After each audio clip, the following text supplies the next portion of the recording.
Thank you, Maria. Good evening, ladies and gentlemen. Welcome to the 102 Precinct Council meeting.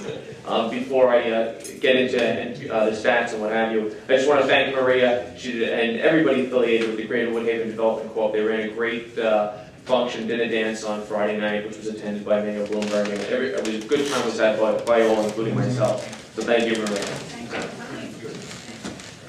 Once again, welcome. And to go over the crime stats, the precinct is doing fantastic. I know through the first 5 months of the year, I keep beginning and I'm happy to begin the meeting by stating that the precinct is doing a total 180 from last year as far as crime. I mean, we're down almost 21% in crime in all major crime categories. The one issue which we were having problems with, the only crime that we were having problems with was stolen cars. And I told you about the popular cars, the Honda Civics, the Honda Accords, the Nissans. And over the last 6 to 8 weeks, we're doing fabulous.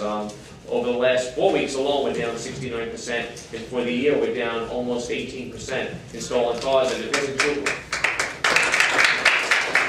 wasn't too long ago that we were up 18%. So I really want to really give a lot of that to the officers who work the first platoon, because cars that were being stolen were pretty much, through our analysis, which were occurring on the first platoon. That is, during the early morning hours when most of us are home sleeping, that's when cars are being stolen. So, so that was that. Robberies, we're down almost a little more than 31% this year, but over the last 28 days, we're up slightly. A lot of that is a problem which occurred the better part of the year.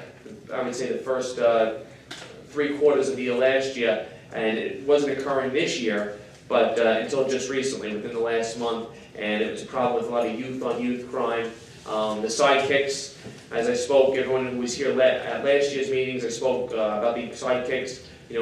Kids, 16, 17-year-olds, they take out their sidekicks. They're expensive cell phones, they're good for texting, and the problem was, one youth would text their friend, and their friend would be 10 feet away from them. It was just something they were doing, and unfortunately, they were a target amongst a lot of other kids who wanted to steal a sidekick, because a brand new sidekick goes for in the neighborhood about $400, so it's a very expensive phone, and all you do is change the SIM card, and you have a brand new phone. So you can buy the SIM cards alone. So that was the problem we were discovering. So I just want to get it out to you, to get it out to your friends, or if you have young children, grandchildren, nieces, nephews, or friends with young children, youths who have the sidekicks. And I'm sure if they're a teenager, they do have a sidekick, because they're a very popular cell phone amongst teenagers. Just tell them to be very careful with them. Don't expose them unnecessarily. If they do even have them, don't wear them where they're visible. If they're not using them, don't wear them where they're visible on their belts. Put them in a handbag, in their pocket where they're not visible. And of course, only use them when absolutely necessary. The grand larcenies, I had spoken about. One problem, one issue we were having, which wasn't an issue at all, which has become an issue over the last 4 weeks, were another type of crime that has been occurring while everybody's home sleeping in the early morning hours, like 2, 3, 4, 5 in the morning, is on newer cars, mostly Infinitis and Hondas and Nissans. The newer models, the 2009s, the 2008s, are, unfortunately, you get up in the morning, plan to get to your vehicle to go to work, and your car is there, but unfortunately it's on milk crates or cinder blocks. Somebody had come by and jacked it up overnight and stolen the tires and rims. So, they are very expensive, even the factory tires and the factory rims on the Hondas or the Nissans. So that's a problem, and one thing we can certainly say is the people that are doing this can remove 4 tires and rims off a vehicle in a matter of minutes, and they're going to have some type of big vehicle, like a van or a caravan. They're not going to, not going to be able to take these 4 tires into like a Honda Civic. So they're going to have a bigger vehicle. So if you are awakened in the early morning hours and you see a van or a minivan and they're circling the area, stopping, looking at newer types of cars, call 911 right away and we'll respond. We'll be over there very quickly and hopefully prevent this type of crime. So. Like I said, we're doing fantastic. The violence in the precinct, when I mentioned violence, I mentioned shootings. So far, I spoke about in February, we had 2 within about 2 weeks of each other. And the detective squad did a fantastic job and made an arrest on both of them. And, I was waiting for May 17th of this year, because May 17th last year, we took our 3rd shooting of the year. Unfortunately, May 17th of this year, which was just late Saturday night. We took our third shooting this year as well. It was down in the Woodhaven section. Ozone Park, I'm sorry. I know Maria gets offended by that. It was down on 75th Street between 97th Avenue and 101 Avenue, right close to the Brooklyn border there. A gentleman was shot. He was shot in the chest area. He was removed to Jamaica Hospital. He did not succumb to his injuries, but one good, if there is anything good about someone getting shot, was that the 102 Precinct responded very quickly. They put over a description. They coordinated a search of the immediate area and the surrounding areas, and 2 uniformed officers on patrol were able to stop the vehicle that had just shot the other individual, and they were able to make a quick response, made an arrest on that. So they really did a fantastic job. Unfortunately, there were more people involved in the shooting, so it was a very confusing situation, but we were able to get one of the individuals involved in the shooting. We were not able to recover the gun, but the detective squad is still working actively on the case. A shooting like this takes precedence over other crimes, so we are actively working on it, and quite certain that there will be more arrests to come in the immediate future on that.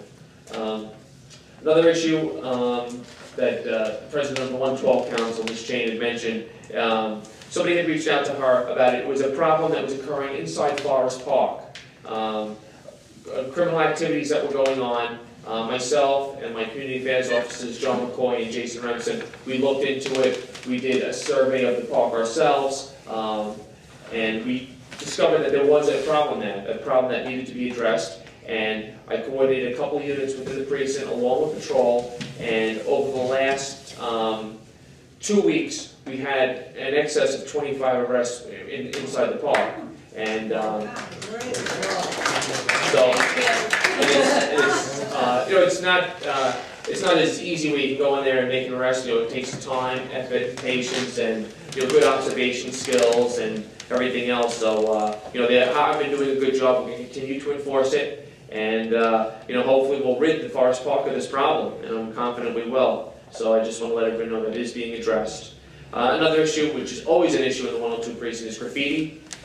We had a scheduled cleanup scheduled for a couple of weeks ago, but the forecast was supposed to be heavy rain. It rained just a little bit, but it did, unfortunately, we're not able to get it off with this much nicer weather in the immediate future. We're going to conduct another cleanup. We're going to get a lot of people involved, and we're going to address some really problematic areas, not only here in Richmond Hill and Woodhaven, but also in Kew Gardens. It's going to take time. We're not going to go out there on that one Saturday and get rid of all the graffiti in the confines of 102 Precinct. We would have to work, I would say, for a couple of weeks straight to get rid of it all. But we're going to do it, and if it pops up again, if it gets hit again within the days, we're going to re-clean it. And my Special Operations Lieutenant Seaman, along with the graffiti coordinator, the officer in the precinct, Police Officer Sal Sinona, they're doing a very good job. And Officer McCoy, who's still very much involved in the graffiti and he's a very hands-on guy with it, he's coordinating as well. So we're gonna get a lot of the areas, problematic areas, cleaned up, not only along Jamaica Avenue, Woodhaven Boulevard, but in Kew Gardens as well.